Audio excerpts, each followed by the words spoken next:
The soft aroma of lavender tea drifted through the warm, golden glow of my kitchen, mingling with the gentle hum of the old heater. Raindrops tapped lightly against the window, their rhythm matching the quiet beating of my heart as I set out the freshly baked cookies on a porcelain tray, my mother's heirloom. Tonight was special. The familiar anticipation of gathering with my tenants had become a comforting ritual, each evening a delicate tapestry woven from shared laughter, quiet confessions, and warm embraces of understanding. Yet tonight, beneath my usual calm lingered an uneasy whisper of anxiety.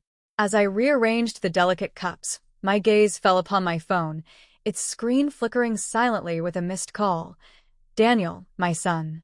A dull ache pulsed gently, hope and regret intertwined. But the voicemail icon flashed urgently, Melissa's name stark and demanding. Something in the pit of my stomach twisted softly, an old instinct recognizing trouble's quiet footsteps. As I pressed play, her voice, usually so carefully composed, seeped coldly into my kitchen, words edged in quiet resentment. "Joan, we need to talk about your house." The betrayal was subtle but unmistakable, piercing the fragile peace I had so delicately built. The rain had picked up, a steady drizzle painting the evening with a quiet sense of intimacy. My old dining room, softly lit by the antique brass lamp that once belonged to my grandmother, felt cozy. The solid oak table, scarred from decades of family dinners and heated board games, now stood at the center of this new chapter in my life. As I placed the cookies in the center of the table, footsteps echoed gently from the hallway. Beth entered first, her presence always calming. She was in her late 50s, with short graying hair and eyes that never failed to notice when someone was having a difficult day. She nodded appreciatively at the cookies. "Lavender tea again?" Beth asked, her voice light with a playful tease. "You know it calms me," I responded, smiling softly. "Besides, tonight might call for extra calm."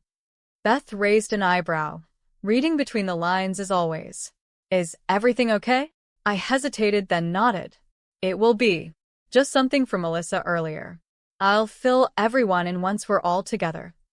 Before Beth could question me further, Sarah and Helen joined us from the living room, drawn in by the aroma of tea and fresh baking. Sarah was the youngest at 48, recently divorced, a teacher whose patience extended beyond her classroom. Helen, mid-60s like me, carried herself with quiet dignity and always brought a reassuring steadiness to our little group. I felt grateful for them all. We settled around the table as we always did, each choosing our familiar seats. Sarah passed around teacups while Helen poured. The room filled with comfortable silence, broken only by teaspoons clinking gently against porcelain. "It's been almost 4 months since you all moved in," I started softly, my gaze moving from face to face. "Funny how strangers can turn into friends so quickly." Helen smiled warmly. "You made it easy, Joan. You welcomed us like family." Beth chuckled, stirring sugar into her tea. "Yes, the cookies helped too." Laughter rippled quietly around the table, easing the tension in my chest. I took a deep breath. I almost didn't do this. Renting out the rooms, opening the house up. I thought maybe I was too old or set in my ways. Maybe I'd gotten used to being alone. Sarah tilted her head thoughtfully. "You were brave, Joan. Not everyone would have taken the leap. It's easy to get stuck." "Maybe," I agreed. But courage wasn't what pushed me. Honestly, it was fear, a different kind of fear. Helen looked at me gently, sensing the weight beneath my words. "Fear." I traced a finger along the edge of my teacup, considering how best to explain. "Fear of losing myself, I suppose. Fear of having everything decided for me, without even a chance to speak." Beth reached over and squeezed my hand lightly. "Joan, is this about Melissa? You mentioned her earlier." I nodded slowly, feeling suddenly tired yet relieved. "Yes. Melissa and Daniel. After Mark passed, they were supportive at first, as you all know. But soon, things began to change. Subtly at first. Comments about downsizing. Little things, like Melissa rearranging my cupboards or deciding what I should eat. It felt harmless at first, just small adjustments. Sarah nodded slowly. But it didn't stay harmless? No, I said quietly. I started feeling like a guest in my own home. Melissa began mentioning assisted living places. At first, it was just casual comments like, "Have you seen that nice new senior home?" Or, "They have a great community there." I ignored it, thinking maybe she was just trying to help. Helen shook her head, a hint of sadness in her eyes. That must have hurt. I swallowed, feeling the familiar sting return. It did. Then one evening, I overheard her speaking with Daniel in the kitchen. She said clearly, "Your mother can't handle that house alone, Daniel. We should move her somewhere safe and comfortable. It's really for her own good." Daniel didn't argue, didn't question it. He just nodded. The silence around the table deepened. Beth sighed, clearly troubled. Sometimes family thinks they're helping, but they're actually making things worse. Sarah's voice was gentle, comforting. "Joan, did you talk to Daniel about it?" I shook my head slowly. At first, I couldn't. I felt frozen. It was hard to accept that my own son was okay with this plan. I knew Daniel loved me, but he never liked confrontation, especially with Melissa. And Melissa, she's clever. She frames everything in such a way that arguing seems irrational. Helen nodded knowingly. "I've seen that before. It's subtle manipulation, and it's harder because it comes from people who claim they're helping." "Yes," I whispered. "Exactly that." Beth leaned in gently, her eyes supportive. "Joan, we've been here for a few months now. You took a stand by bringing us into your home, didn't you?" I took a deep breath, feeling strengthened by her reminder. "I did. That's why you're here tonight, why I finally found my voice again. Renting these rooms wasn't just about money or loneliness. It was about reclaiming my dignity, my independence. It was about deciding for myself." Sarah nodded, her eyes thoughtful. "But Melissa still thinks she has control?" I smiled softly, feeling a surprising surge of determination. "She's starting to realize something's changed, especially after tonight's message. She's losing control, and that scares her." Helen smiled reassuringly. "She's underestimating you, Joan." "She always has," I admitted quietly. "But that's her mistake." Beth squeezed my hand once more, gently affirming, "You're not alone anymore. Remember that." I felt warmth fill my chest, grateful beyond words. "I know. That's exactly why I wanted to share all this tonight. You deserved the truth. And frankly, so did I." We sat quietly for a moment, letting the reality of my words settle around us. Outside, the rain continued softly, its steady rhythm comforting rather than isolating. Inside, around this old oak table, I felt a new strength. It had taken time, courage, and perhaps most of all, honesty. The doorbell rang softly from the hallway, breaking the silence. Beth looked toward the doorway, raising an eyebrow. "Expecting anyone?" "No," I answered carefully, suddenly sensing the evening would soon change course. "But I think we all know who that might be." Helen placed her cup down quietly, smiling with calm resolve. "We're here with you, Joan. Remember that." I stood slowly, straightening with newfound resolve. "Yes, I know. And tonight, it's finally my turn to speak." The memory of those early months after Mark's passing still feels raw to me sometimes. After being married for 42 years, life suddenly felt strange. The house seemed bigger, emptier, quieter than before.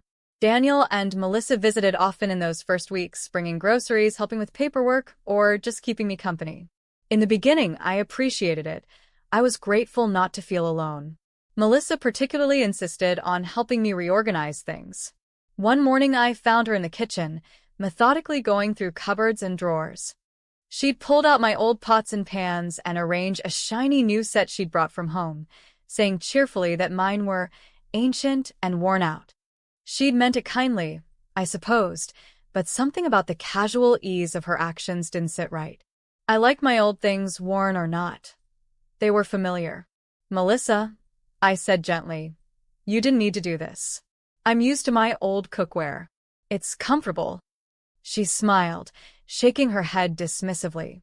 "Joan, you deserve something new. Let yourself enjoy it." Trust me, these are much better. The pots were fine, I guess, but I'd never minded mine. I kept quiet, not wanting to seem ungrateful. It was just pots, after all. But the pots were only the beginning. Melissa began stopping by almost daily.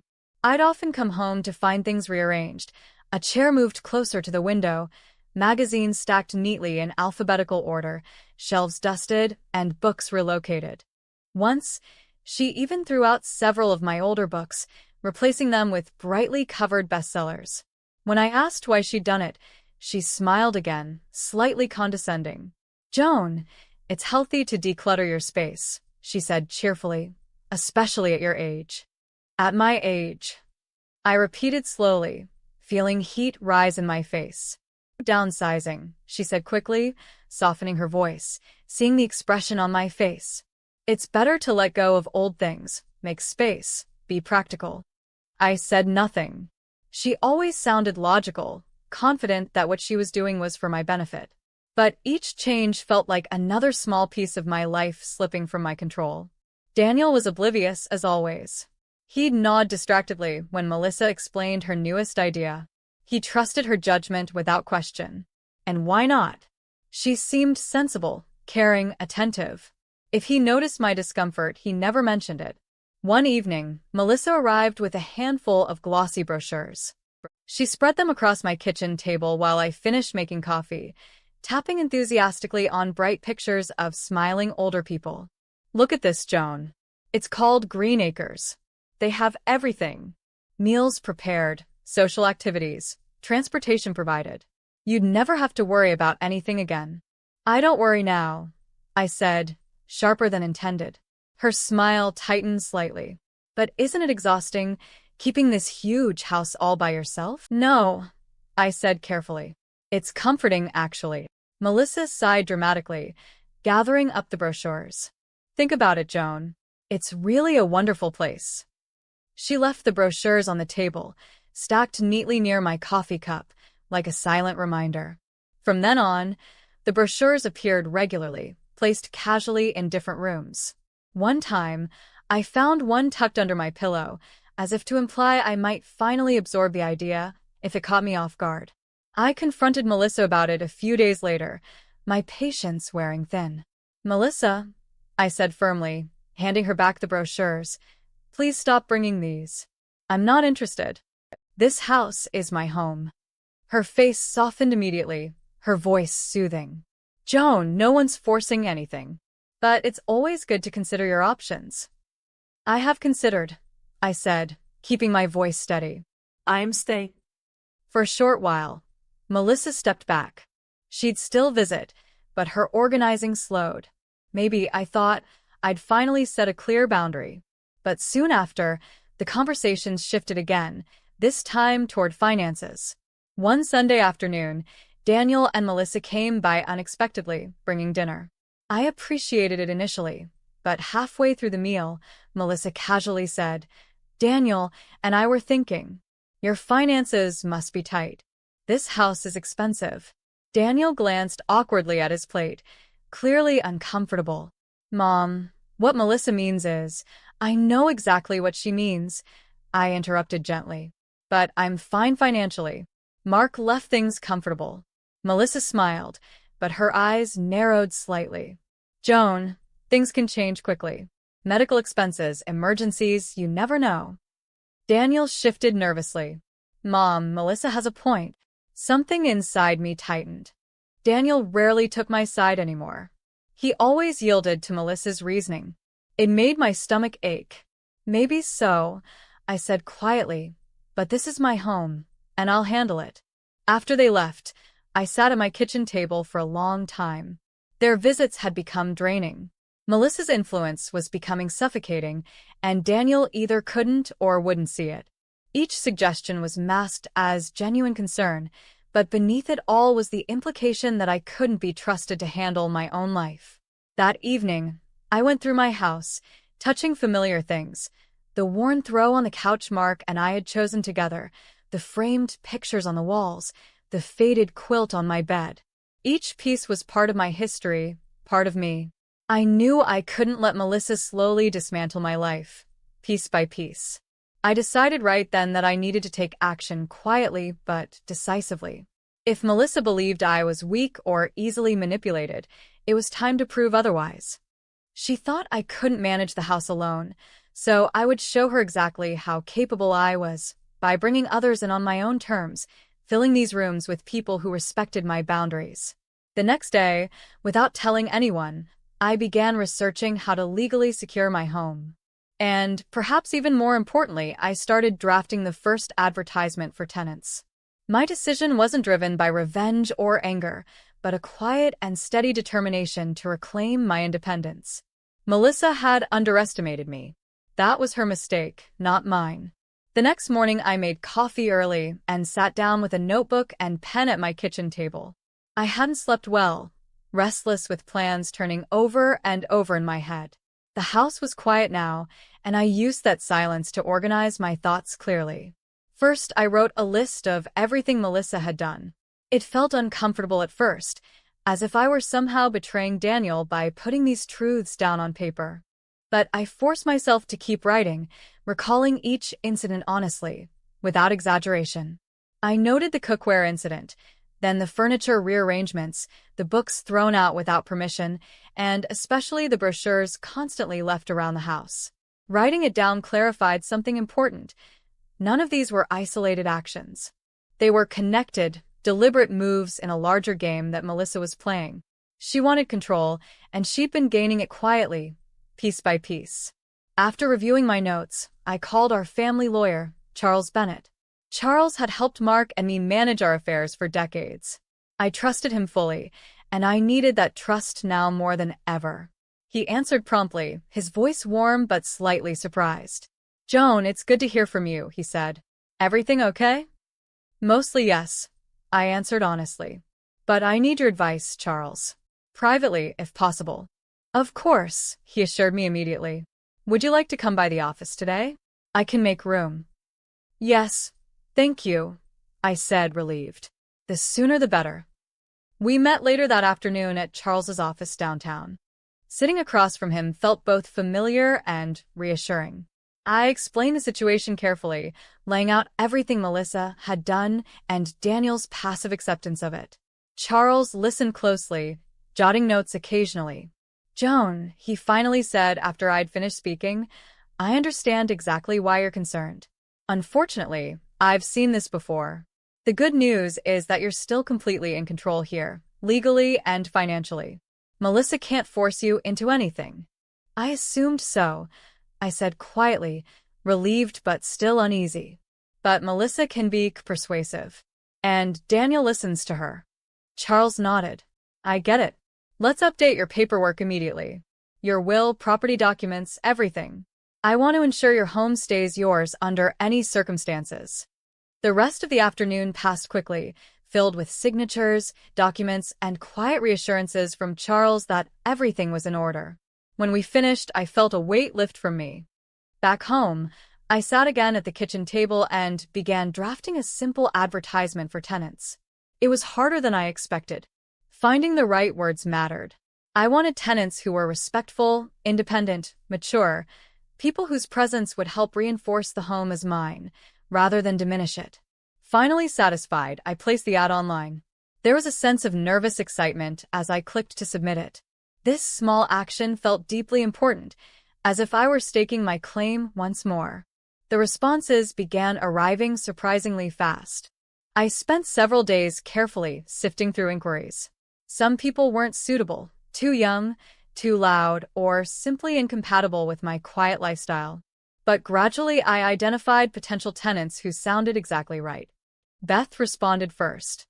Her message was straightforward and honest. A nurse recently divorced. She needed an affordable place close to her work at the hospital. She seemed kind and sincere. I scheduled a visit immediately.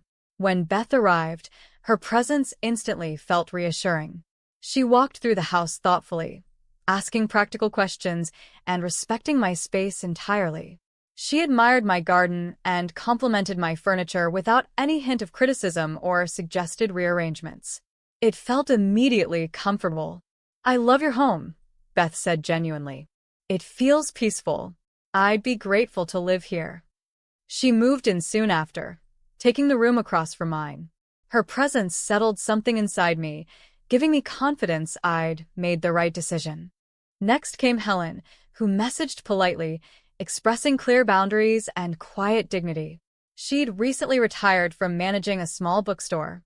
During our first meeting, Helen spoke openly about wanting simplicity and mutual respect. She promised she'd never intrude or make demands. "I appreciate my privacy," Helen said candidly. "And I respect yours completely. I'd only want to share common spaces occasionally. If that works for you, I'd be grateful." It was exactly what I hoped to hear. Helen settled into a smaller room down the hall. Sarah was the last tenant I chose. A schoolteacher recently divorced, she was gentle but clearly independent. When we first spoke, she carefully explained that she'd spent too many years living on someone else's terms. Now she simply needed a quiet place to feel comfortable. "I need peace," she admitted honestly. "But I also value company sometimes. I'd appreciate the balance." Sarah took the final available room upstairs. The house felt different almost immediately with them all there. More alive somehow, but quietly so. Their respectful presence made me feel safer. In those first weeks, Daniel stopped by occasionally. He seemed confused at first, noticing their presence immediately. "Mom," he said carefully one evening, "why did you decide to rent rooms out?" "Melissa worries it might be too much stress on you." "I appreciate Melissa's concern," I replied evenly. "But it was my choice, Daniel. I felt it was time. The house needed more life." He hesitated, clearly unsure how to respond. "Well, if you're sure, Mom. It's just different." I smiled softly, genuinely. Different is sometimes exactly what's needed. He didn't bring it up again directly, though Melissa's texts became frequent and subtly probing. I ignored most of them, determined to keep my choices intact without justification. Each day, living among Beth, Helen, and Sarah, my confidence grew quietly stronger. They respected my boundaries entirely, asked nothing unnecessary, and supported me in ways Melissa had never understood. Their presence reminded me daily of my independence, reinforcing my strength quietly, steadily. Melissa had underestimated my resolve, assuming I'd accept her subtle manipulations indefinitely. But I was reclaiming my home clearly and decisively, one quiet step at a time. She'd soon realize her error, but by then it would be far too late. Several weeks after my new tenant settled in, Melissa stopped by unexpectedly. I was in the garden, carefully trimming back a shrub, when her familiar car pulled into the driveway. My stomach tensed slightly, but I took a slow breath, preparing myself. I'd been expecting a visit like this eventually. Melissa got out, carrying a large basket of fruit, her usual gesture when she intended a difficult conversation. She waved cheerfully, though I noticed her smile didn't quite reach her eyes. "Joan," she called, stepping carefully across the lawn toward me. "It's been a while. How have you been?" "I'm fine," I said calmly, setting down my gardening tools and removing my gloves. "Busy, but in a good way." Melissa nodded, glancing toward the house. "So I've heard. Daniel mentioned you took in renters. Quite a surprise." "It was time," I said simply, keeping my voice neutral. She paused, as if considering how best to proceed. "Can we talk a bit?" I nodded quietly, leading her toward the patio. We sat at the small metal table, where I often had tea in the mornings. Melissa set the fruit basket down gently, arranging it neatly before speaking again. "Joan, I want you to know that Daniel and I are concerned," she began carefully, maintaining a friendly tone. "Bringing strangers into your home can be risky. Have you really thought this through?" "I have," I replied steadily. "They're good people, and it's been a positive decision." Melissa sighed gently, shaking her head slightly. "I understand you're trying to maintain independence, Joan. But Daniel worries about you. You don't know these people well. They could take advantage." "I trust my judgment," I responded evenly. "And they've been respectful and kind. There's nothing to worry about." Melissa's smile tightened slightly. "Maybe not right now, Joan, but it's important to plan ahead. Eventually, things might become difficult." Daniel and I still believe an assisted living community would provide more safety and comfort. I'm perfectly comfortable here, I said firmly, meeting her gaze directly. This is my home. I don't plan on leaving. She leaned back slightly, folding her hands in her lap. Her expression softened, becoming almost sympathetic. Joan, sometimes we don't recognize when we need help. Daniel, and I just want what's best for you. Her tone was gentle, but beneath the softness, I sensed her clear determination. She was still convinced she knew better.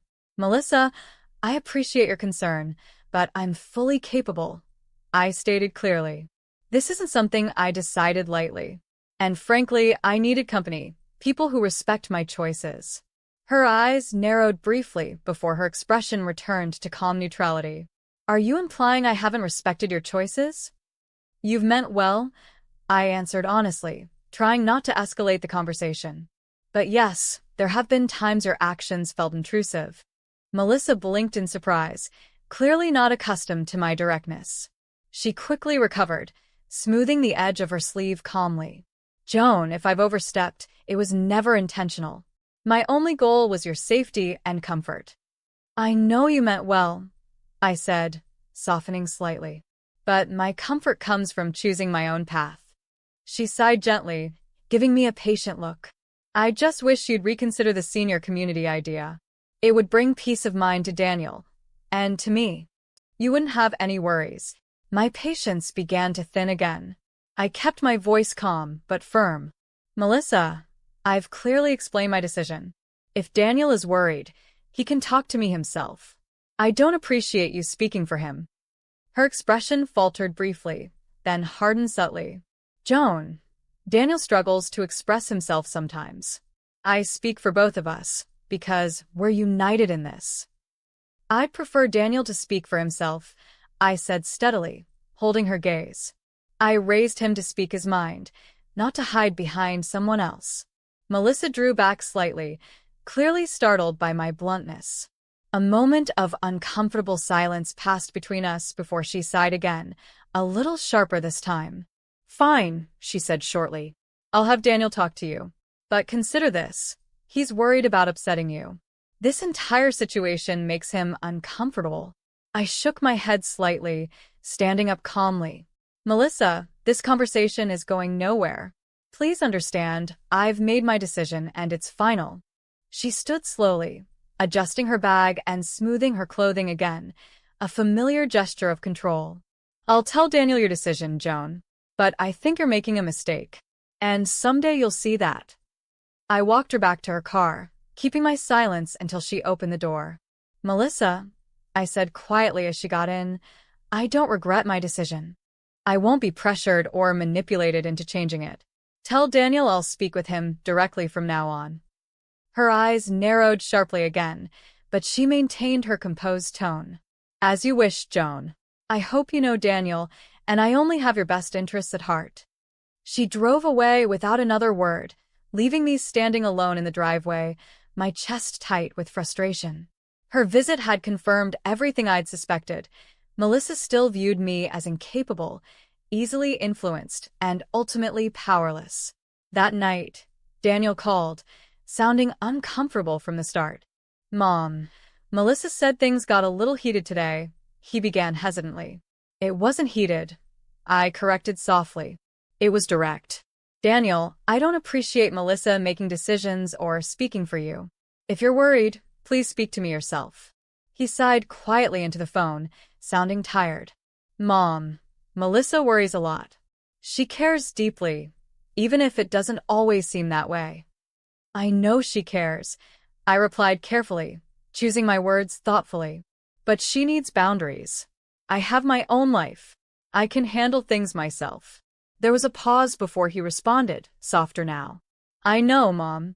It's just been hard since Dad died. I guess we didn't handle it perfectly. My heart softened hearing his voice, vulnerable for once. Daniel, all I ask is that you trust me. Can you do that? Another long pause. I'll try, Mom. When we hung up, the tightness in my chest had eased slightly. Daniel had finally heard me. Maybe it wasn't everything, but it was enough for now. Melissa would likely never understand, but Daniel was beginning to see the truth. And that was enough. After the conversation with Daniel, life settled into a calmer pattern. Melissa didn't stop by as often, and when she did it was brief, polite, and always carefully controlled. Daniel called regularly, speaking directly with me about ordinary things, his job, the weather, casual updates on their lives. He avoided any mention of my tenants or Melissa's opinions. This newfound directness felt refreshing and reassuring, as if he was finally listening to what I'd tried to express. My tenants had become more than just boarders. We built a quiet companionship that gave the house a comforting routine. Mornings often began around the kitchen table, with coffee and casual conversation. Beth talked openly about her shifts at the hospital, occasionally sharing amusing stories about patients or coworkers. Sarah discussed her students, their triumphs and difficulties. Helen was quieter, but she joined us often, listening attentively and occasionally offering gentle wisdom. I valued these interactions deeply. They reassured me daily that I'd made the right choice. One afternoon, Charles called to follow up. "Joan, just wanted to check in. How are things?" "Good," I answered truthfully. "Melissa hasn't been pushy lately, and Daniel is talking directly to me again." "That's positive," he said, sounding relieved. "You did the right thing. It's never easy to draw clear boundaries with family, but sometimes it's necessary." "Thank you, Charles. "Your support has helped tremendously." "You're welcome," he said warmly. "Call if you ever need anything." After hanging up, I felt reassured again, knowing my legal protections were solid. But I knew boundaries weren't just legal, they needed emotional reinforcement as well. I resolved quietly to keep standing firm. A few days later, Beth approached me in the garden. She hesitated, clearly wanting to discuss something important. "Joan, I don't mean to pry, but is everything okay with your family?" she asked gently. "I heard part of your conversation with Melissa last time. I just wanted to make sure you're okay." "I appreciate your concern," I said sincerely, pausing to gather my thoughts. Family can be complicated. Melissa struggles with boundaries, but I'm handling it. Beth nodded understandingly. "Just know we're here for you. This home you've shared with us, it means a lot." Her words touched me deeply. I smiled warmly, feeling a quiet sense of validation. "Thank you, Beth. Your support means more than you know." Helen and Sarah also quietly offered their support, careful not to intrude, but making sure I knew they were there. Their quiet presence in my life was steadying, offering subtle reassurance I hadn't realized I needed. One evening, as I sat reading quietly in the living room, my phone rang. Melissa's number appeared on the screen, and my stomach tightened instinctively. Bracing myself, I answered calmly. "Joan," she said, sounding composed yet clearly uneasy. "Can we speak frankly?" "Of course," I said, keeping my voice even. "Daniel seems worried," she began carefully. "He doesn't express it openly, but I sense it. Your situation concerns him." "My situation?" I repeated calmly. "Melissa, ai fine. "Daniel and I speak regularly." He knows that." Her voice hardened slightly, losing its careful neutrality. "Joan, he won't admit how concerned he truly is. Renting rooms to strangers was reckless. Daniel and I both think it's time you reconsidered." I felt anger stir quietly inside me, but kept my voice controlled. "Melissa, you need to stop. This conversation is over." I'm hanging up. I disconnected the call calmly, refusing to engage further. I sat quietly, breathing slowly, reassuring myself that Melissa had no power here. My home was secure, my boundaries solid. A short while later, Daniel called, sounding hesitant.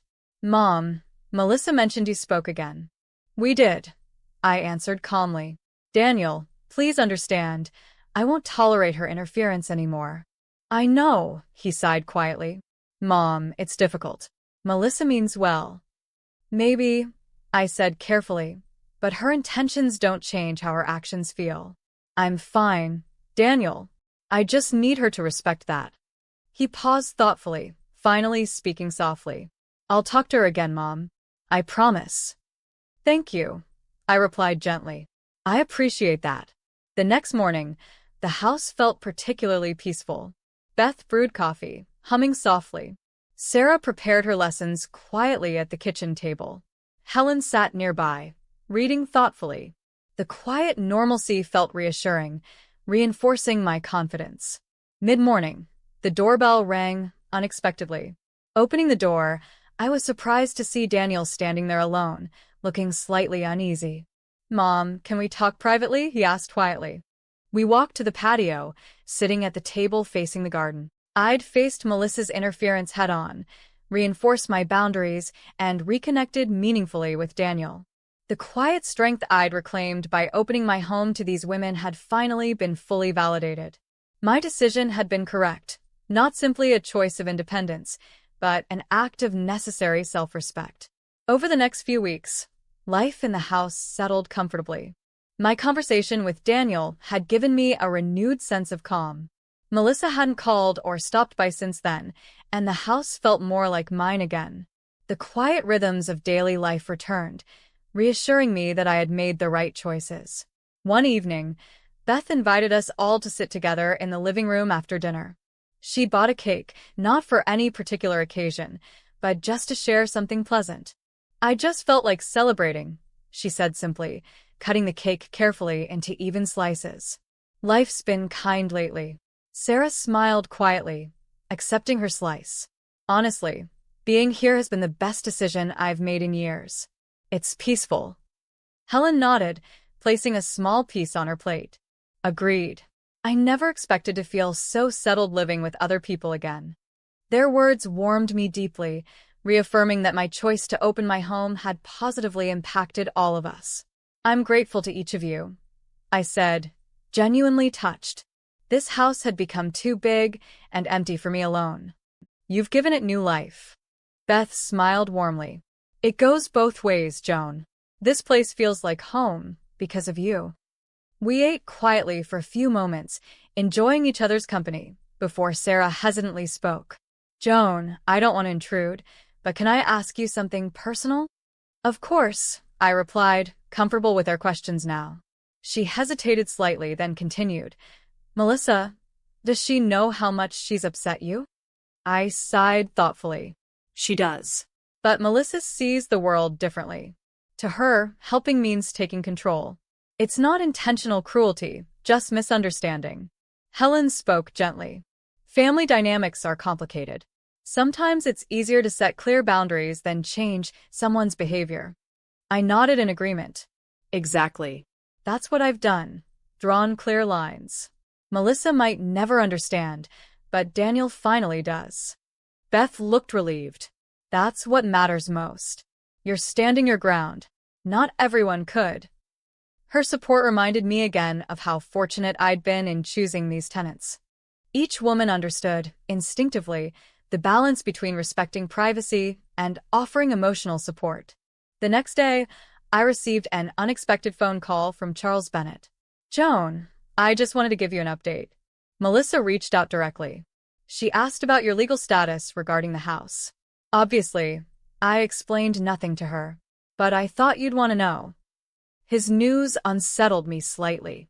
Melissa clearly hadn't given up yet. "Thank you, Charles," I said evenly. "I'll handle it." I considered carefully whether to call Daniel, but decided against it.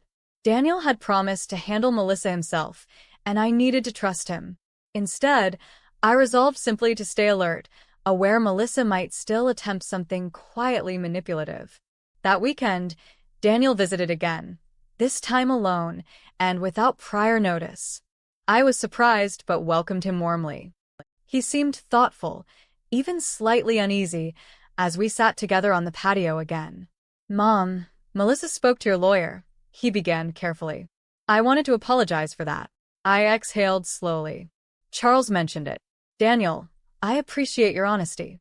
He shifted uneasily. "Mom, Melissa struggles with control." She's always been that way. "It makes life challenging sometimes." I waited quietly, sensing he needed space to express himself fully. "Truthfully, it's affected our marriage lately. Seeing how firm you've been made me realize I've let her control too much. I'm finally addressing that." His openness touched me deeply. Daniel, that's an important step. I'm proud of you. He smiled slightly, clearly relieved. You've shown me something important, Mom. Boundaries matter. We spoke a while longer, sharing comfortably about smaller things, his job, daily routines, simple topics that felt refreshingly ordinary. When Daniel left, he seemed calmer, more assured. Our relationship had subtly shifted, stronger now because we spoke openly. Later that afternoon, Sarah found me in the garden, reading quietly beneath the trees. Joan, is everything okay with Daniel? He seemed serious when he left. I nodded reassuringly. He's good. We talked honestly about Melissa. He's finally seeing things clearly. Sarah smiled gently. You know, your relationship with Daniel reminds me of mine with my mother. We had similar issues. Seeing how you handled things gave me perspective. Her words surprised me slightly, though pleasantly so. I'm glad it helped, Sarah. She nodded thoughtfully. You've created a safe place here, not just physically, but emotionally. It's rare. Her compliment warmed me deeply. Creating emotional safety hadn't been my conscious goal, but hearing Sarah acknowledge it validated my decisions even more. The rest of that evening passed quietly. Beth worked a late shift, and Helen spent time reading. Sarah prepared lessons quietly at the kitchen table, occasionally asking my opinion about classroom activities. Our interactions felt simple, yet deeply meaningful, a comfortable balance between independence and community. The following afternoon, a letter arrived from Melissa. My stomach tightened slightly when I saw her familiar handwriting. I opened it slowly, preparing myself emotionally. Inside was a brief handwritten note, carefully worded, yet noticeably distant. Joan, I'm stepping back completely. Daniel and I have discussed things at length. He needs space to handle this relationship himself. I respect his decision. Melissa. The note surprised me, but also brought immediate relief. Melissa had finally accepted Daniel's boundary. Her stepping back was significant progress, even if slightly reluctant. That night, I shared the news quietly with my tenants around the kitchen table. They listened thoughtfully, clearly relieved yet still protective. Helen spoke first, carefully. It's good progress, Joan. But stay cautious. Melissa might test those boundaries occasionally. I nodded understandingly. I'm aware. But Daniel's commitment makes a difference. Beth smiled warmly. This proves standing firm works. You're stronger than Melissa realized. Her words resonated deeply. Melissa's quiet withdrawal wasn't defeat, but an acknowledgement of boundaries she'd finally been forced to respect. My home felt fully mine again, emotionally secure, legally protected, and now quietly respected even by Melissa. The decisions I'd made, once uncertain and daunting, had led exactly where I'd hoped, to quiet empowerment, genuine companionship, and renewed respect from those around me. I hadn't just protected my house. I'd reclaimed my life fully, quietly, and with unwavering dignity. After Melissa's note arrived, life settled into a calm rhythm again. Daniel called often, sharing simple updates about work or weekend plans. He spoke less about Melissa, and I didn't ask. He was handling things in his own way, and I respected that. My tenants and I had grown closer than ever. Their presence was quiet yet constant, giving our home the warmth it needed. Beth continued working long shifts at the hospital but always joined us for coffee in the mornings, sharing gentle humor about her demanding days. Sarah still spent evenings grading papers at the kitchen table, occasionally sighing in playful frustration about her students. Helen remained quieter, reading quietly or occasionally sharing insights from her former bookstore. Their routines became my own, filling each day with comforting regularity. One morning over coffee, Beth surprised us all with news. I heard from my daughter last night, she said softly, holding her cup thoughtfully. She's expecting her first child. We congratulated her warmly. Helen placed her hand gently on Beth's arm, smiling softly. That's wonderful. You'll be a lovely grandmother. Beth laughed, slightly embarrassed but clearly delighted. Honestly, I never expected it to happen so soon. She's only just married. It's a bit overwhelming. You'll handle it gracefully, Sarah assured her, grinning. We'll support you. Beth nodded gratefully, her eyes slightly teary. Thank you all. This feels like the perfect place to experience it. Her words warmed me deeply. Our home wasn't just a place we shared. It was genuinely supportive, a space where life's milestones mattered to everyone equally. That evening, Sarah lingered after dinner, quietly hesitant. I sensed she had something important to share. Joan, can I tell you something personal? Always, I replied, reassuring her. She took a deep breath, carefully gathering her words. My ex-husband contacted me yesterday. He wants to reconcile. Do you? I asked gently, sensing her uncertainty. She shook her head quietly. No. But it's complicated. Part of me worries I'll disappoint him. We were married almost 20 years. That's a long history to dismiss. History doesn't obligate you, I said softly. Your feelings matter most. She exhaled slowly, clearly relieved. Hearing you say that helps more than you know. Living here has reminded me it's okay to choose myself first sometimes. You deserve to, I reassured her gently. Our conversation lingered quietly between us afterward, deepening our friendship further. Sarah's openness reinforced the trust we'd built. Later that week, Helen quietly approached me after breakfast, holding a thick envelope. Joan, this arrived yesterday. It's from a publisher I used to work with. I submitted a manuscript months ago, but never expected anything to come of it. I took the envelope gently, smiling warmly. Helen, this is exciting. Have you opened it? She shook her head, slightly nervous. Not yet. It feels intimidating. I handed it back, supportive but firm. Open it. Whatever it says, we're here. She nodded carefully, then opened the envelope slowly. Her eyes widened immediately, clearly startled. They want to publish my book, she whispered, stunned. I genuinely didn't think this would happen. I hugged her gently, genuinely thrilled. Helen, this is wonderful news. You deserve it. Her eyes glistened slightly as she laughed quietly. I spent so many years helping others get published. I honestly never imagined my own words would matter. Clearly they do, I assured her warmly. Congratulations. We celebrated Helen's news quietly that evening, sharing a small cake Beth bought to mark the occasion. Helen seemed slightly overwhelmed, yet deeply touched by our support. She quietly thanked us, her voice steady yet emotional. This home, she began carefully, it's rare. I spent years surrounded by books, stories, other people's lives. But living here has finally helped me find my own voice. Her words resonated deeply. Each of us had reclaimed something important by living together. Beth's gentle strength, Sarah's independence, Helen's creative voice, and my quiet resolve.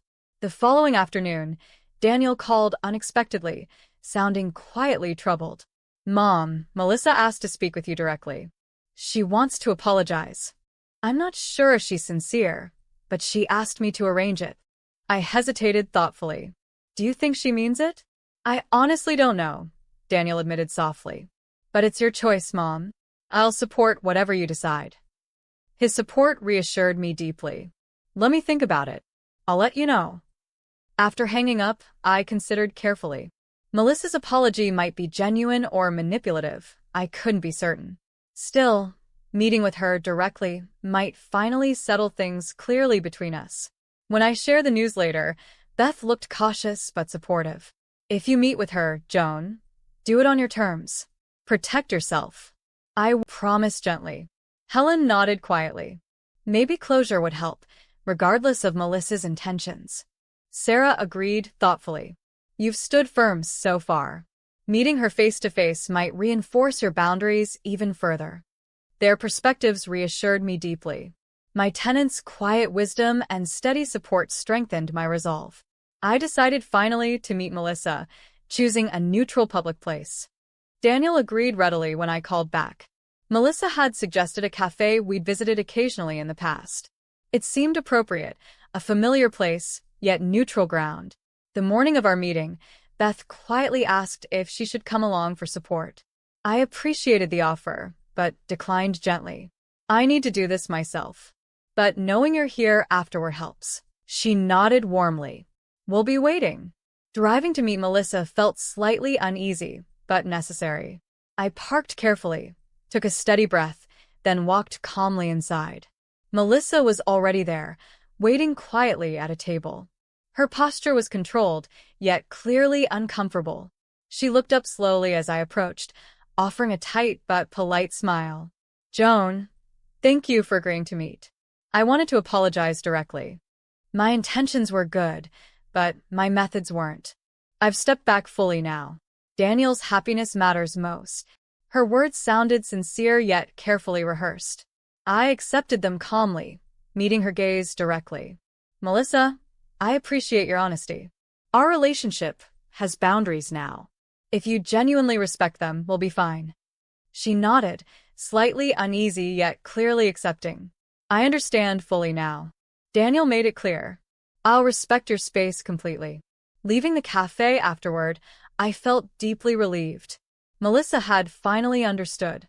Boundaries established quietly yet firmly had ultimately created genuine respect. My home and life were fully mine again, and I'd reclaimed them quietly, with unwavering strength. 2 days after meeting Melissa, I stood in the living room, quietly rearranging a few photo frames. It wasn't anything urgent, just one of those things you do when your mind is busy. The conversation at the cafe had stayed with me. Not in a heavy way, but as something I kept replaying, trying to decide if anything had changed. Melissa's words had been measured. She'd said the right things, and maybe she meant some of them. But I wasn't waiting for her to change anymore. I'd already made the changes I needed. Beth came home earlier than usual that afternoon, setting her bag on the bench by the door. I saw Daniel getting into his car down the street, she said casually. Looked like he was leaving here. I nodded.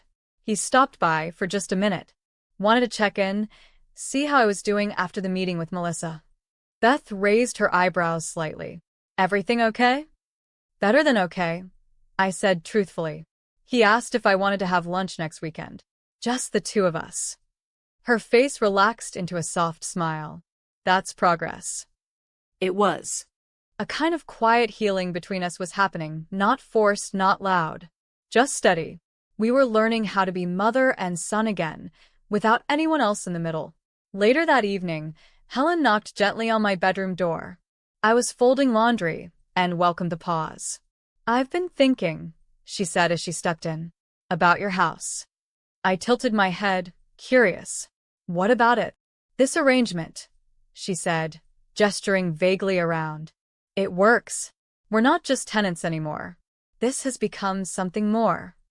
I nodded. I feel that too. I've seen these home share programs in other cities, she continued. Older homeowners who open their houses not just for rent, but for community. I think you've built something like that, without even meaning to. I considered her words for a moment. It started as a way to protect my space. But yes, it's grown into something much more. She smiled. You've done more than keep your independence. You've created stability for others too.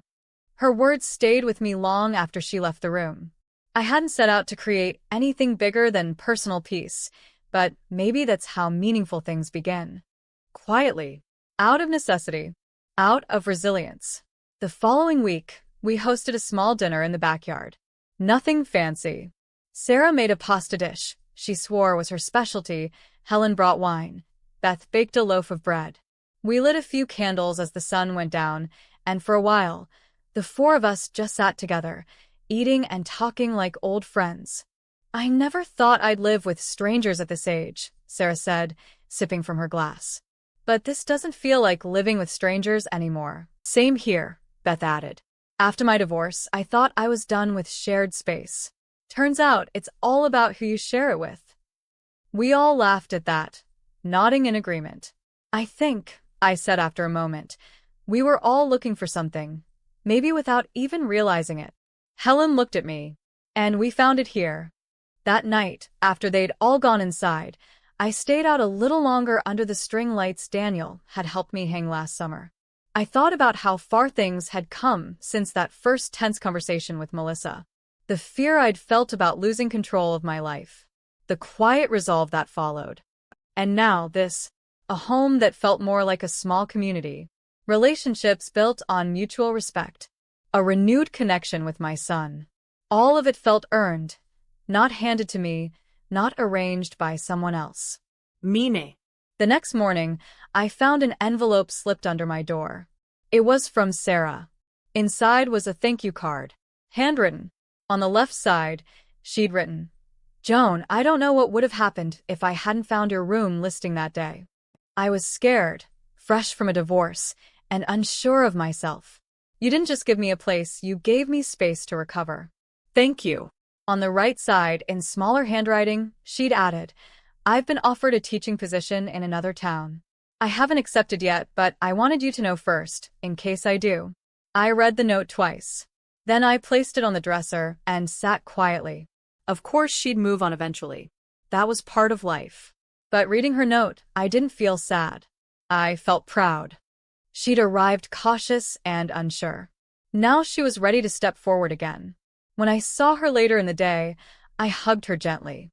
"Thank you for telling me," I said. "You'll make the right decision, whatever it is." She smiled, a little emotional. "I just didn't want to leave without saying how much this meant to me."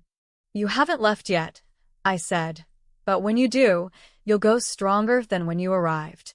That's what matters." Helen later suggested we all take a photo together, something to mark our time as a household. Sarah agreed, already tearing up a little at the idea. Beth set up her phone on a timer, and we stood together near the front steps. The wind picked up just slightly as the photo snapped, catching Helen's hair and making Sarah laugh. When we looked at the image afterward, something about it struck me. Not just the way we were standing or the smiles on our faces, but how natural it looked, like we belonged together, not permanently, but in this moment. And maybe that was the point. Not every chapter lasts forever, but that doesn't make it any less valuable. This chapter of my life, unexpected, had brought meaning, clarity, and peace. The house, once at risk of becoming a place I didn't recognize, had instead become something stronger. Not because I fought Melissa with bitterness, but because I chose myself. Because I decided, quietly and without apology, to write the rest of my story in my own handwriting. It was a Saturday morning when Sarah knocked on my door again, this time more certain than before. She held a folded letter in one hand and had a small, expectant smile. "I've decided," she said. "I'm taking the job." I stood up from my chair, trying not to let too much emotion rush in at once. "When will you go?" I asked, already guessing it wouldn't be far off. "End of the month," she replied. "I'll have a few weeks to prepare." I nodded slowly. "I'm happy for you. Truly." She looked relieved. "That means a lot. This place gave me my footing again. I didn't want to feel like I was leaving something behind in the wrong way." "You're not," I assured her. "You're moving forward, not walking away." She exhaled, like she'd been holding her breath for days. Then she hugged me. It wasn't rushed or overly sentimental. Just two people who had quietly helped each other through a rough season. That afternoon, Sarah began packing some of her things. I noticed how carefully she did it, folding clothes and labeling boxes, almost as if she didn't want to disturb the energy of the house. She stopped now and then to chat, to ask questions, to laugh about small things that happened when she'd first arrived. "Remember when I couldn't find the laundry room?" she asked, smiling at the memory. I walked into the pantry and stood there for a full minute thinking, "Where's the washer?" We both laughed, and I nodded. "I remember. You were too polite to ask at first." Over the next few days, we made little adjustments. Beth moved some of her things into the shared storage room so Sarah could sort her belongings. Helen quietly offered boxes and bubble wrap, always prepared, always thoughtful. Sarah's leaving reminded me that transitions don't have to be dramatic to be meaningful. They can be slow, intentional, honest. The kind of change you feel rather than announce. The night before her last day, we sat outside again under the same lights Daniel had helped me hang. The air was cooler now, the evenings stretching longer as the seasons began to shift. Beth brought out tea, and Helen had baked something with cinnamon that made the whole yard smell like a memory. "I've never had a goodbye like this," Sarah said softly. Usually, I just slip away quietly. Well, not this time, Beth replied. You've earned a proper send-off. Sarah looked over at me. Joan, I don't think you understand what you created here. I didn't set out to create anything, I said honestly. I just took back my space. The rest happened along the way. Helen added, maybe that's why it worked. No big plan. Just one honest decision at a time. We sat in that quiet agreement for a long moment. No music. No speeches. Just warmth and presence. The next morning, I helped Sarah load the last of her boxes into her car. She gave each of us a small envelope before she left. Thank you notes, handwritten again. I waited until she drove off to open mine. Inside, she'd written, Joan, thank you for reminding me that boundaries don't mean closing off, they mean protecting what matters. You gave me space, and that space helped me grow again. I won't forget it. I folded the note slowly and placed it in the drawer where I kept personal letters. It joined a handful of other moments that had reshaped how I saw myself. The house felt different without her. Not empty, but adjusted. A new rhythm. That evening, I sat at the kitchen table with Beth and Helen. We didn't speak about Sarah much. Instead, we went about our evening as usual, quiet conversation, tidying up after dinner, sharing stories about our days. But Sarah's absence hovered gently, not as sadness, but as a reminder that this home was a living thing. People come and go. What matters is how they're treated while they're here. A few days later, Daniel dropped by again, this time with a small box under his arm. I brought some old photos I found in the garage, he said. Thought you might want them. We sat together in the living room and went through the photos slowly. Pictures of Mark and me on vacations, Daniel's childhood birthdays, even a few of my parents I hadn't seen in years. Daniel smiled at each one, sometimes adding a quiet comment, sometimes just looking. This house was full of noise back then, he said eventually. It's different now. It is, I agreed. But it's full again, just in a different way. He nodded. I see that now. You didn't lose anything. You just made space for something new. We talked for nearly an hour before he stood up to leave. As he walked toward the door, he paused. Mom, I'm sorry again for not listening sooner. Melissa, she's learning. Slowly. But I think she understands now. That's good, I said. And I appreciate you telling me. He smiled. If you ever want help with anything around here, just say the word. I'll be here. Thank you, Daniel. After he left, I sat for a while looking at the photo album. Each page carried a piece of the past, but it didn't feel heavy. It felt connected, part of the same story, even as new chapters had taken shape. Later that week, I received an email from a woman named Karen, responding to the spare room listing I'd reposted. She introduced herself plainly. Newly retired, no pets, no drama, just looking for a stable place to live. We arranged a meeting. When Karen arrived, she was polite and observant. She looked around the house with interest, not judgment. We sat on the back porch and spoke for over an hour. She asked thoughtful questions, listened carefully, and explained her needs with quiet confidence. After she left, Beth looked at me and said she'd fit. I agreed. And just like that, another chapter was beginning, not a repeat, not a replacement, but a continuation. That's what this house had become, a place where lives could overlap without taking over, where respect was the rule and change wasn't feared. I no longer worried about Melissa, or what people thought about renting rooms, or even what it meant to live alone or not. I'd rewritten the narrative quietly, and I had no interest in turning back. Karen moved in the following week with little fuss. 2 suitcases, a few storage bins, and a framed photo of her late husband were all she brought. She chose the room Sarah had left, though she rearranged it slightly, moved the chair to face the window, and added a rug that reminded her of her old place. She didn't talk much at first, mostly observed and listened. But after a few shared meals and casual chats over coffee, she eased into our rhythm, like she'd been there all along. I didn't expect her to replace anyone, and she didn't try to. She brought her own energy, quiet but solid. Beth took to her quickly. She's got a good head on her shoulders, she said one evening, as we cleared the dishes. Straightforward. No drama. Helen agreed. She's thoughtful. I noticed she put her shoes on the mat without anyone asking. It was a small comment, but in a shared house, those details mattered. It showed she understood how to live with others, not just beside them. About a week after she moved in, Karen joined us in the garden one evening. We were having tea, something of a tradition now. She sat down slowly, looked around at us, and said, "This is the most peace I've had in years." We all nodded, not needing to say much. There was comfort in the simplicity of it. That weekend, I had lunch with Daniel again. We met at a little diner halfway between our homes. He looked more relaxed than I'd seen him in months. "Melissa's been volunteering at the local shelter," he said between bites. "I think the change has been good for her." I nodded, not needing details.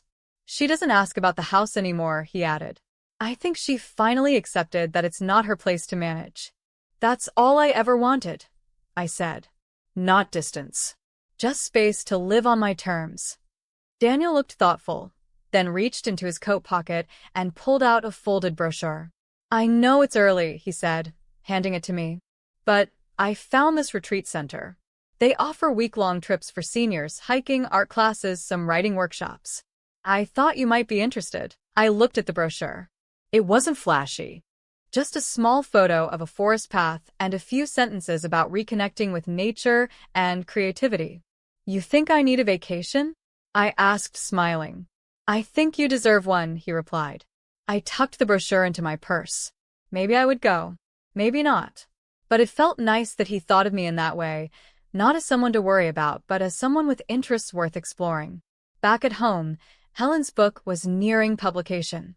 She'd started getting proofs in the mail and occasionally let us read small sections.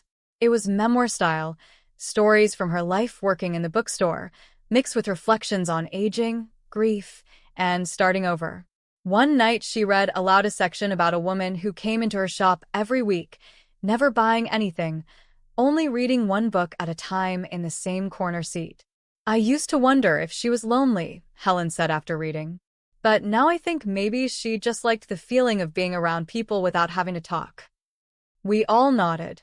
It made sense. Sometimes presence was enough. Beth was now juggling her shifts with visits to her daughter, who was approaching the end of her second trimester. She showed us ultrasound photos and talked about baby names. Watching her prepare to become a grandmother was a quiet joy. She didn't gush, but the change in her was visible, lighter, more open. "Do you think you'll ever move in with her?" I asked one afternoon as we sat on the porch. Beth considered it. "Maybe down the line. But right now, this is where I'm supposed to be. I still need something for myself." I understood completely. Karen had started baking. Nothing fancy. Mostly bread, sometimes cookies. She said it helped her sleep better. The smell filled the house in the late afternoons, making the place feel warm in a way even a heater couldn't match. One evening, as I sipped tea in the kitchen, she sat across from me and asked, "Joan, do you ever regret not selling the house?" I thought for a moment. No. Not once. Even with all the tension with Melissa? "Especially because of that," I said. "If I'd given in, I'd have lost more than the house. I'd have lost myself." She nodded, seeming to understand that without needing more explanation. A few days later, I went into the attic for the first time in a while. I wasn't looking for anything specific. I just wanted to see what was up there. Among the boxes was one I hadn't opened since Mark passed. Inside were some of his old tools, a watch he used to wear, a few cards from anniversaries past. I sat with the box for a while, not crying, just remembering. When I came back downstairs, the house didn't feel heavy with memory. It felt steady, like it was holding me up, not weighing me down. That evening I wrote a letter to myself, not to be mailed, just to be honest. I wrote about the fear I'd felt when Melissa first started pushing. The shame I carried when I questioned if I was being unreasonable. The relief that came when I chose to act instead of waiting for someone to rescue me. I ended it with one sentence. I did not let them shrink me. Folding the letter, I placed it in the same drawer where I'd kept Sarah's note. 10 years ago, I never would have imagined this chapter of my life. Living with 3 other women, managing a house full of different rhythms, drawing hard lines with family when necessary. But I wasn't who I was 10 years ago. I wasn't even who I was last year. I had grown, adjusted, reclaimed parts of myself that had gone quiet. And the house had grown with me. The season started to shift again. Mornings came cooler. Light changed. Leaves outside began turning. Not all at once, but enough to notice. I could feel it even in my knees, which always warned me before the calendar did. One morning, I found Helen in the kitchen with a mug of coffee and a large padded envelope in her hand. She didn't say anything right away, just handed it to me and waited. When I pulled out the contents, I saw her book, the official copy, bound and printed. The cover was simple, clean. Her name sat neatly at the bottom. "I didn't think I'd feel anything," she said softly, "but it's real now." I ran my fingers over the pages. "You did this. You made it happen." Helen shrugged a little. "I guess I needed to prove I still had something to say." "You always did," I replied. "You just needed the right moment to say it." We left the book on the counter, and by the time Beth came in from her shift, it was sitting there like a centerpiece. She noticed it right away and beamed. "We need to celebrate," Beth said. "Dinner. I'll make the pasta I always brag about but never cook." Helen looked mildly amused. "I didn't ask for a party." "You don't need to," Beth replied. "We're doing it anyway." That evening, the house smelled like garlic and fresh herbs. Helen opened a bottle of wine. Karen made a salad. I sliced bread. There wasn't any music or decorations, but it didn't matter. The feeling was enough. Something had been accomplished, something that mattered. As we sat down to eat, I looked around the table and saw how much had changed. Each woman here had arrived with something broken or uncertain in her life. And here we were, whole in new ways. Beth raised her glass halfway. "To Helen, for putting her story out there." "To all of us," Karen added, "for finding new beginnings." We clinked glasses, and the moment settled into us like something we'd remember later. Not for what we ate, but for what it meant. After dinner, I stayed behind to wash a few dishes. Helen joined me, handing over plates without speaking. Finally, she said, "I thought it would feel like an ending, but it feels like something else." "It's the middle," I said. "You've still got more chapters left." She smiled at that, and I could tell she believed it. The next day, I went out to the backyard early, blanket over my lap and a notepad in hand. I'd been thinking about writing something myself, not a book, not anything public. Just notes, maybe letters. Pieces of memory. Mark used to call it capturing the corners. He said people always write about the big stuff and forget the quiet in-betweens. But those corners held everything. How a house sounded at night. The weight of silence after a hard talk. The first time someone made you laugh again after a loss. So, I wrote about the smell of cinnamon when Helen baked. The way Karen always tapped the side of her mug before sipping. How Beth hummed while folding laundry. The small things that grounded us. I didn't know if I'd ever show it to anyone.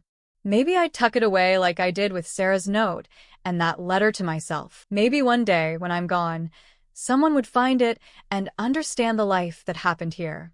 A week later, Daniel called with unexpected news. Melissa had taken a job in another city. "A fresh start," he said. One they both needed. "We're going to try again," he admitted. "With clearer roles this time." "I hope it works," I said sincerely. He paused. "Do you think she could ever come by again?" "Not now. Just someday." I took a breath before answering. "Maybe. If she comes with respect. This house has rules now, not written but understood. I'll make sure she knows that." We didn't dwell on it. The conversation shifted to lighter things. He told me about a new walking trail he'd discovered, asked about the garden. He didn't sound nervous anymore. Just honest. That weekend, Karen suggested we rearrange the living room. "It might be nice to have more space near the windows," she said. "Get more light." So we moved the couch, shifted a few chairs. It wasn't a big change, but it made the room feel different, open, more relaxed.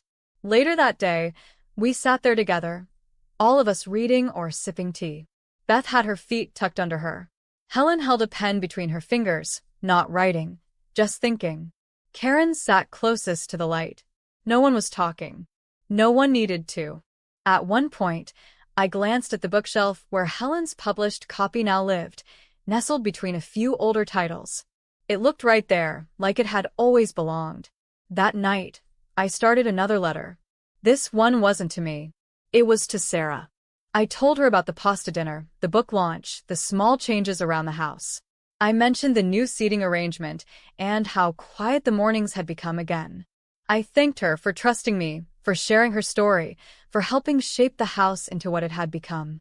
I didn't send it, but writing it made me feel connected, like time didn't break everything. Sometimes it just moved people where they needed to be. As I folded the letter and placed it with the others, I realized something. This home, the one I once feared losing, had become more than a place to live. It was proof that change doesn't mean chaos. It can mean growth, redirection, starting over without starting from scratch. I'd created something stable from what could have been a slow decline. And now I was surrounded by others doing the same, rebuilding, choosing, continuing. That night, I fell asleep with the windows open. The wind moved through the trees gently, and for the first time in a long while, I didn't dream about what was behind me. I slept easy, knowing everything that mattered was still right here. A few weeks later, I found myself back at the kitchen table where it all started. Same mug, same seat, different feeling in my chest. It had been over a year since Melissa made her first comment about downsizing, and now here I was, sipping tea in a home I'd rebuilt with my own choices. Beth walked in first, a little tired from her shift but still sharp. She dropped her bag with a sigh and reached for the kettle, without saying much. Karen followed, arms full of groceries, muttering about how prices had jumped again. Helen brought up the rear, holding a package she'd picked up from the porch. I watched them move around the kitchen like parts of a well-oiled machine. No one directed anyone. They just flowed. The rhythm we'd built was solid now. Lived in. Guess what? Helen said, setting the package down. The library wants to host a reading for my book. Asked if I'd be open to speaking. Beth grinned. You better go. Karen added, we'll all come. Make a night of it. Helen pretended to roll her eyes, but didn't hide her pride. That evening, after everyone turned in, I sat in the quiet of the living room and looked at the space again. The light from the street lamp outside cast soft shadows across the floor. The couch had a small dent where Beth always sat. Karen's knitting bag rested near the armchair. Helen's book still sat on the end table, dog-eared and well-used. Everything about the room said people lived here, really lived. I thought back to the woman I'd been at the beginning of all this.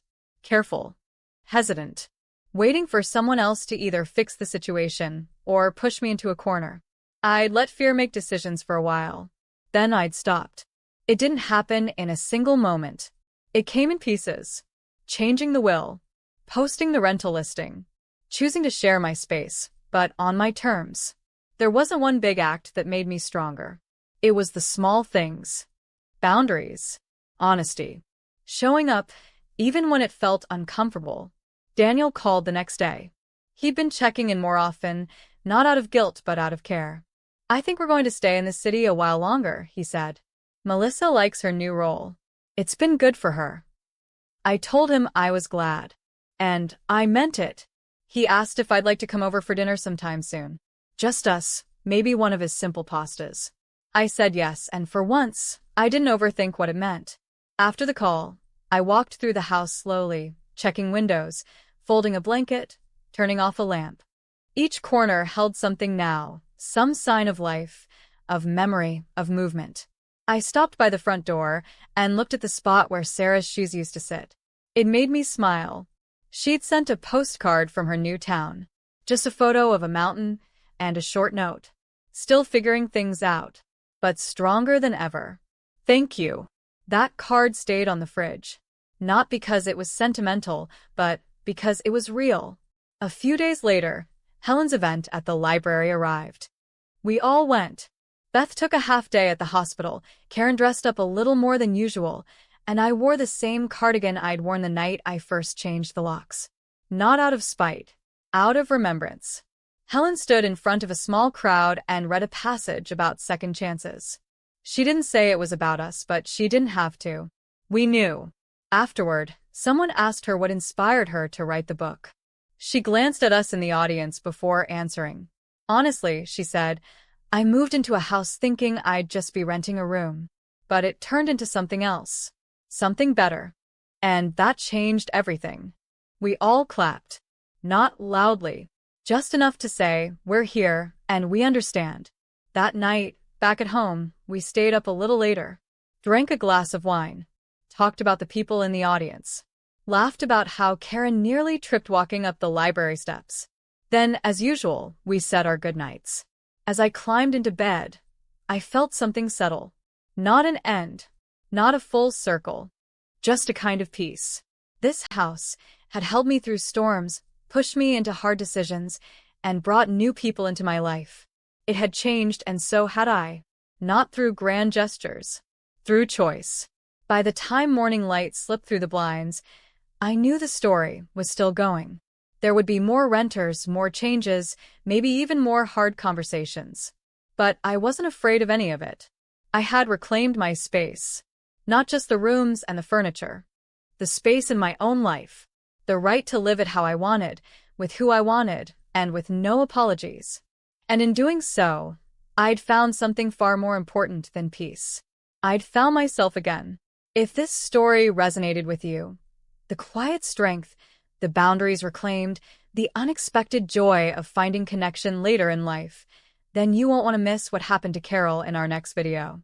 She spent years taking care of everyone else, her husband, her grown kids, even her neighbors' pets, until one day, they all just assumed she'd give up her home without asking. What they didn't expect was the letter she sent that changed everything. It's a story about being underestimated, standing your ground, and learning that saying no can sometimes be the most powerful gift you give yourself. So if you've ever felt overlooked or like your kindness was mistaken for weakness, you'll find strength in Carol's journey too.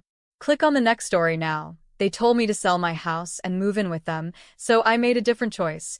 And see how one woman's quiet defiance became her greatest turning point.